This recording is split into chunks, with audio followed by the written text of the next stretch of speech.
आज हम इमेजेस के बारे में बात करेंगे।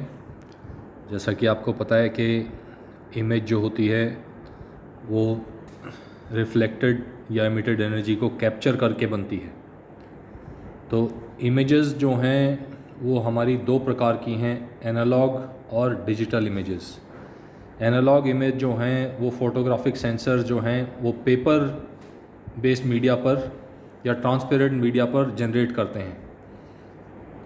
और अगर वो ब्लैक एंड वाइट इमेजेस हैं तो उनमें धूसर रंग, ग्रे शेड आपको नज़र आएगी। उसकी अलग अलग आभाएं होंगी जिसमें ब्लैक से लेकर वाइट तक आपकी शेड्स हो सकती हैं। जो ज़्यादा ब्राइट नज़र आती हैं, जितनी ज़्यादा वाइट नज़र आती हैं उतनी ज़्यादा एनर्जी वहाँ रिकॉर्ड होती है, और जितनी कम होती है एनर्जी रिकॉर्ड वो ज़्यादा काले रंग की नज़र आती हैं। अब ये दाईं तरफ जो स्क्रीन पर है ये अभी हमारे सिलेबस में नहीं है, हम सिर्फ जो लेफ़्ट हैंड साइड पर है रिमोट सेंसिंग डाटा प्रोडक्ट, ठीक, जो कि दो प्रकार के हैं। फ़ोटोग्राफिक प्रोडक्ट्स जैसे पेपर प्रिंट्स हैं जो आपकी फ़ोटोग्राफ्स आती हैं ब्लैक एंड वाइट और कलर्ड, फॉल्स कलर कंपोजिट, ये आगे आएंगे हम फॉल्स कलर कंपोजिट्स पर। और दूसरी है डिजिटल फॉर्म्स।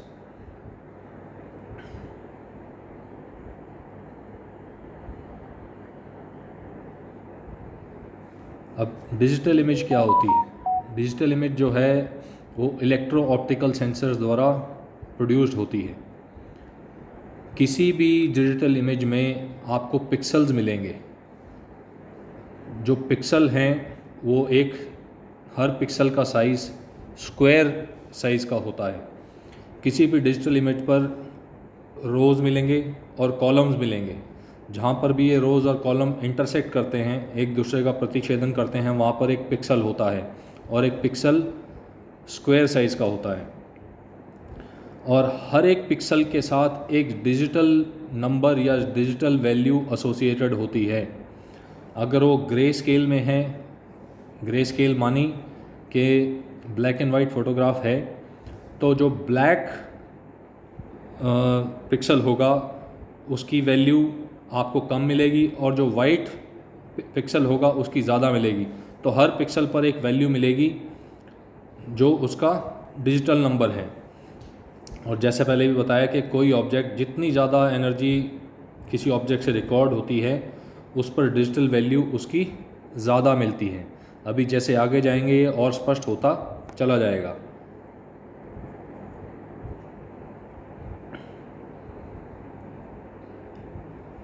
अब पिक्सल जो है पिक्चर एलिमेंट का एब्रीवेशन है।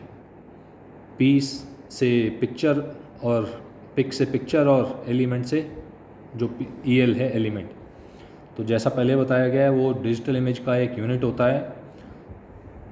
अब ये नीचे आप इमेज देखिए, इसमें रोज़ और कॉलम्स में आप देखोगे जहाँ रोज़ और कॉलम एक दूसरे में अपने आप को काट रहे हैं वहाँ पर बॉक्सेस बन रहे हैं। हर बॉक्स जो है एक पिक्सल को रिप्रेजेंट करता है।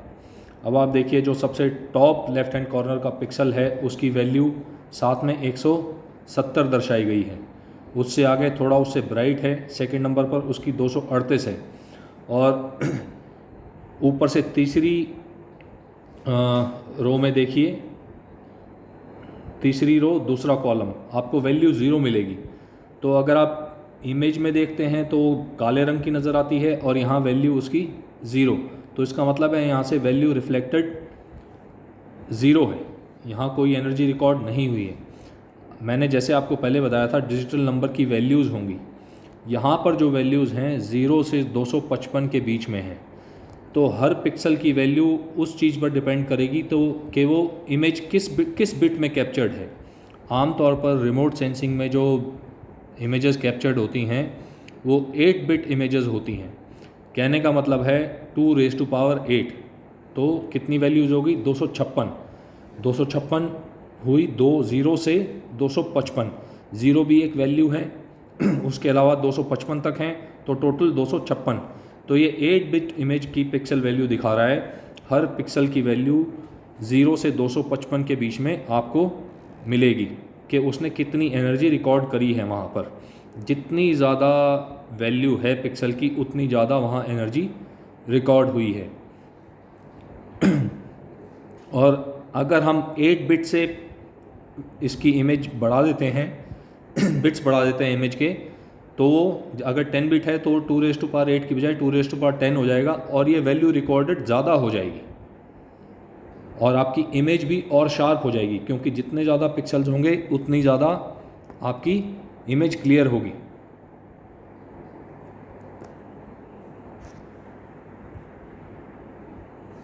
अब जैसा पहले बताया था कि जो क्वालिटी की इमेज होती है, क्वालिटी होती है इमेज की, वो बिट डेप्थ पर डिपेंड करती है। तो ये तय करेगा कि कितनी सूचना अपनी एक इमेज के अंदर है। 8 बिट 8 बिट इमेज ले लो और एक 16 बिट इमेज ले लो। जो स्टैंडर्ड JPEG इमेज होती है वो 8 बिट होती है। आपकी रिमोट सेंसिंग में भी अधिकतर जो इमेजेस हैं वो 8 बिट इमेजेस ही हैं। तो 8 बिट इमेज कैसे उसकी वैल्यू आएगी 256 लेवल कलर एंड टोन। अगर वो ब्लैक एंड वाइट इमेज है तो उसमें 256 लेवल हैं ब्लैक से लेकर वाइट तक के। अगर वो कलर्ड इमेज है, मान लो उसमें कलर्ड इमेज है, तो 256 लेवल्स ऑफ 256 स्तर हैं उसमें रंगों के। और अगर 8 बिट इमेज जैसे भी पहले बताया अगर कलर्ड है तो RBG है यहाँ रेड ब्लू ग्रीन। तो रेड ब्लू और ग्रीन जो हैं आपके प्राइमरी कलर्स हैं। तो इसका मतलब है ये है कि वो 2/8 shades of red blue and green each, हर एक की वो इतनी 256 आभाएँ रिकॉर्ड करेगी रेड ब्लू और ग्रीन की। तो जितनी ज़्यादा बिट डेप्थ होती है उतनी ज़्यादा सूचना किसी इमेज में होती है और उतना ही उसको स्टोर करने के लिए जगह की ज़रूरत भी पड़ती है। अब जैसे मैंने पहले बताया था, ये ऊपर देखिए वो लो बिट ग्रे स्केल है, ये ब्लैक एंड वाइट इमेज की बात कर रहे हैं। मान लो अगर ऊपर वाली इमेज 2/6 या 6 बिट इमेज है तो उसमें ग्रे से वाइट स्केल, जो ग्रे स्केल जो है यहाँ ब्लैक से वाइट तक ऐसा होगा। और अगर बिट बढ़ जाते हैं, मान लो ये 2/8 है, तो अब देखो ये आभाएँ ज़्यादा उसमें बढ़ गई हैं। अब ये वही है, जो पिक्सल वैल्यू है वो हमेशा पॉजिटिव इंटीजर वैल्यू होगी, 0 या 0 से ऊपर। और जैसा पहले बताया था, जो पिक्सल वैल्यू है it is the magnitude of electromagnetic energy captured in a digital image and it is represented by positive digital numbers. ये एनर्जी रिकॉर्डेड को प्रदर्शित करती है। अब ये यहाँ पर आपके कॉलम्स और रोज भी दिखाए जा रहे हैं। तो digital numbers can vary in form of binary digits which vary from 0 to a selected power of 2। कहने का मतलब है आपकी बिट इमेज 2 बिट भी हो सकती है, 2 बिट का 0 बिट भी हो सकती है। 0 बिट होगा 2⁻0, 1 बिट होगी 2⁻1, 3 बिट होगी 2⁻3, ऐसे कर ये बढ़ती चली जाएगी। आपकी सूचना उसमें इमेज में बढ़ती चली जाएगी।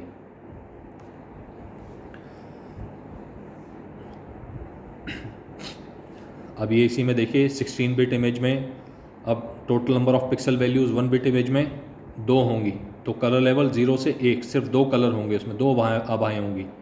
6 बिट में और बढ़ जाएंगी और ऐसे 24 बिट में आगे बढ़ती चली जाती हैं।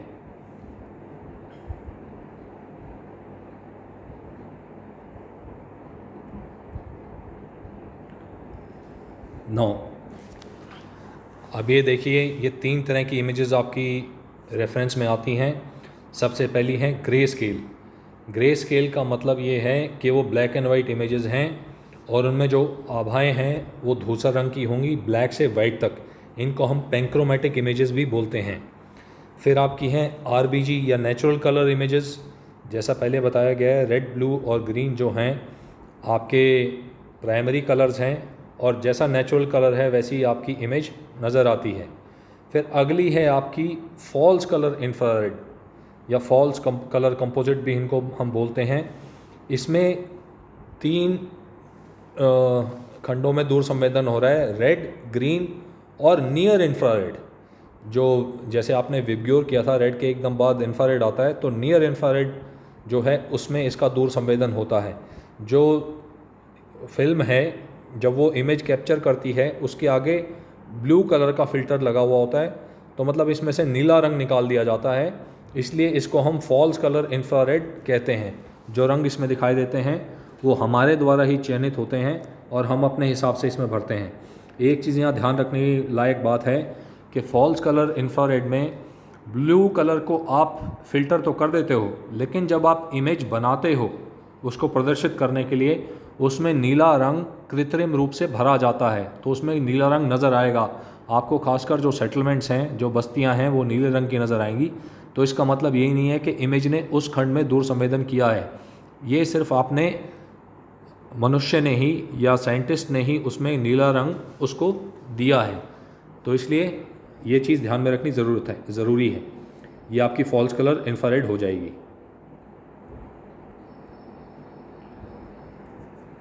ये वही जो मैंने आपको पहले बताया था वही हो रहा है। आपकी ग्रीन, रेड और नियर इंफ्रारेड चैनल में आपकी इमेजिंग हो रही है, ठीक है ना। लेकिन फिर आपको उनको आप कलर ऐड कर रहे हो। अब फॉल्स कलर कंपोजिट में जो इमेज बिल्कुल राइट हैंड साइड में आ रही है, उसमें आप देखोगे कुछ हिस्से आप नीले रंग से दिखाए जा रहे हैं, नीले रंग से दिखाए जा रहे हैं, वो आपने चयनित करके उनको दिया है। नीचे आप देखिए, in FCC healthy vegetation with high chlorophyll content appears as red.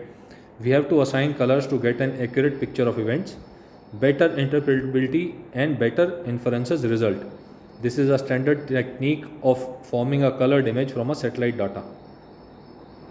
अब ये देखिए, आप बिट डेप्थ का आपको पता लग जाएगा। ये लेफ्ट हैंड साइड में JPEG 8 बिट है और राइट साइड में 14 बिट है। आप देख सकते हैं कि जो रॉ इमेज है जो 14 बिट में होती है, उसमें इंफॉर्मेशन ज़्यादा है, उसमें स्पष्टता ज़्यादा है। भी आगे चलेंगे।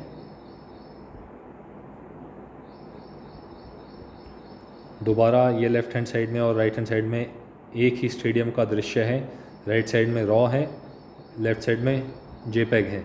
तो इसमें जो आप बादल देख रहे हैं वो इतने शार्प नज़र आते, और इसको हम बैंडिंग कहते हैं। बैंडिंग, कलर बिखरते हैं, जो शार्पनेस बिखरती है जो।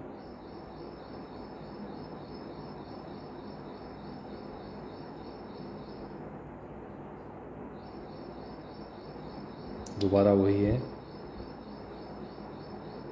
ये सारे इसी के ही उदाहरण हैं। धन्यवाद।